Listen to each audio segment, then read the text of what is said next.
भ्रष्टाचार पर एजेंसियां एक्शन ले रही हैं, उसको लेकर भी इतना गुस्सा, क्या क्या शब्दों का प्रयोग किया जा रहा है। आदरणीय अध्यक्ष जी, 10 साल पहले हमारे सदन में, पार्लियामेंट में क्या चर्चा होती थी?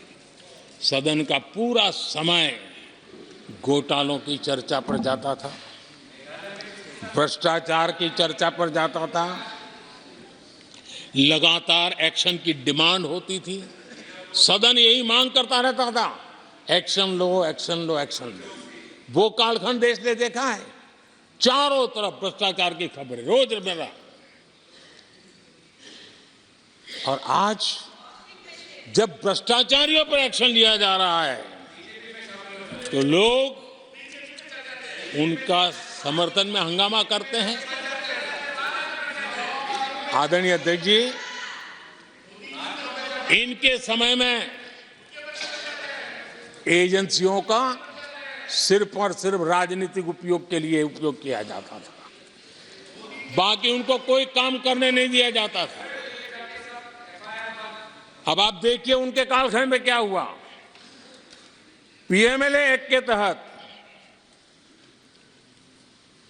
हमने पहले के मुकाबले 2 गुने से अधिक केस दर्ज किए। कांग्रेस के समय में ईडी ने 5,000 करोड़ रुपए की संपत्ति जब्त की। हमारे कार्यकाल में ईडी ने 1 लाख करोड़ रुपए की संपत्ति, देश का लूटा हुआ माल देना ही पड़ेगा। और जिनका इतना सारा माल पकड़ा जाता हो, नोटों के ढेर पकड़े जाते हो, और अधीर बाबू तो बंगाल से आते हैं, देखे हैं नोटों के ढेर उन्होंने। तो किस किस के घर में से पकड़े जाते, किस किस राज्यों में पकड़े जाते थे। ये देश ये नोटों के ढेर देख देख करके चौंक गया है। लेकिन अब जनता को आप मूर्ख नहीं बना सकते। जनता देख रही है कि किस प्रकार से यूपीए सरकार में जो भ्रष्टाचार की बातें होती थी, उसका टोटल 10-15 लाख करोड़ का रहा है, चर्चा होती थी। हमने लाखों करोड़ के घोटाले तो अटकाए, लेकिन उन सारे पैसों को गरीबों के काम लगा दिया, गरीबों के कल्याण के लिए। अब बिचौलियों के लिए गरीबों को लूटना बहुत मुश्किल हो गया है। Direct benefit transfer, Jan Dhan account, Aadhaar, mobile, उसकी ताकत हमने पहचानी है। 30 लाख करोड़ रुपए से ज्यादा रकम हमने लोगों के खाते में सीधी पहुंचाई। और अगर कांग्रेस के एक प्रधानमंत्री ने कहा था कि 1 रुपया भेजते हैं 15 पैसे पहुंचते हैं, अगर उस हिसाब से मैं देखूं तो हम जो 30 लाख भेजे हैं, अगर उनका जमाना होता तो कितना रुपया कहां चला जाता, इसका हिसाब लगाइए। 15% मुश्किल से लोगों के पास पहुंचता, बाकी सब कहां चला जाता।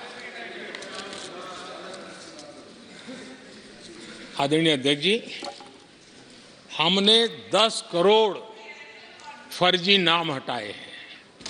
अभी लोग पूछते हैं पहले इतना आंकड़ा था, क्यों कम हुआ? आपने ऐसी व्यवस्था बनाई थी कि जिस बेटी का जन्म नहीं हुआ उसको आपके यहां से विधवा पेंशन जाते थे। और ऐसे सरकारी योजनाओं को मारने के जो रास्ते थे ना, 10 करोड़ फर्जी नाम बंद किए। ये जो परेशानी है ना इन चीजों की है, क्योंकि रोजमर्रा की काय उनकी बंद हो गई है। आदरणीय अध्यक्ष जी, हमने ये फर्जी नामों को हटाने से करीब करीब 3 लाख करोड़ रुपया फर्जी हाथों में जाने से बचाया, गलत हाथों में जाने से बचाया। देश के टैक्स पेयर का पाई पाई बचाना और सही काम में लगाना, इसके लिए हमने जीवन खपा रखे हैं। आदरणीय अध्यक्ष जी, सभी राजनीतिक दलों को भी सोचने की जरूरत है और समाज में भी जो लोग बैठे हैं उनको देखने की जरूरत है। आज देश का दुर्भाग्य है, पहले तो क्लासरूम में भी कोई अगर चोरी करता था, किसी की कॉपी करता था, तो वो भी 10 दिन तक अपना मुंह किसी को दिखाता नहीं था।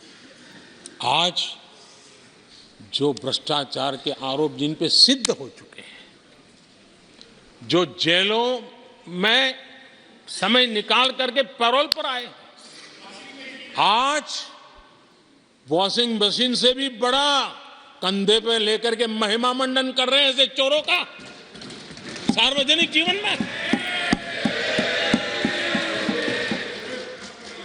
कहां ले जाना चाहते हो देश को तुम?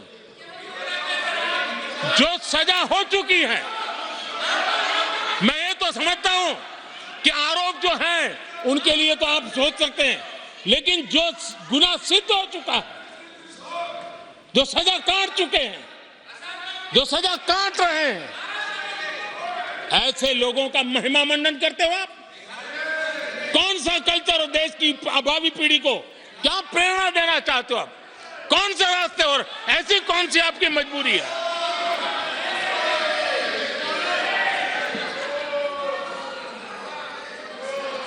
और ऐसे लोगों का महिमा मंडन किया जा रहा है, उनको महान बताया जा रहा है।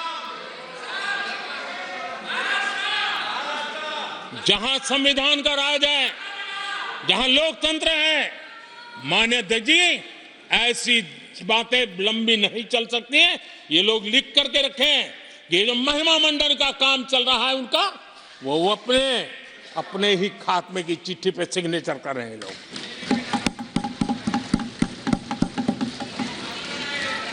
आदरणीय अध्यक्ष जी, जांच करना ये एजेंसियों का काम है। एजेंसियां स्वतंत्र होती हैं और संविधान ने उनको स्वतंत्र रखा हुआ है, और जज करने का काम न्यायाधीश का है। जज करने का काम न्यायाधीश का है और वो अपना काम कर रहे हैं। और अध्यक्ष जी, मैं इस पवित्र सदन में फिर से दोहराना चाहूंगा, जिसको जितना जुल्म मुझ पर करना है कर ले, मेरी भ्रष्टाचार के खिलाफ लड़ाई चलती रहेगी। जिसने देश को लूटा है उनको लौटाना पड़ेगा, जिन्होंने देश को लूटा है उनको लौटाना पड़ेगा। ये मैं देश को इस सदन की पवित्र जगह से वादा करता हूं। जिसको जो आरोप लगाना है लगा लें, लेकिन देश को लूटने नहीं दिया जाएगा और जो लूटा है वो लौटाना पड़ेगा।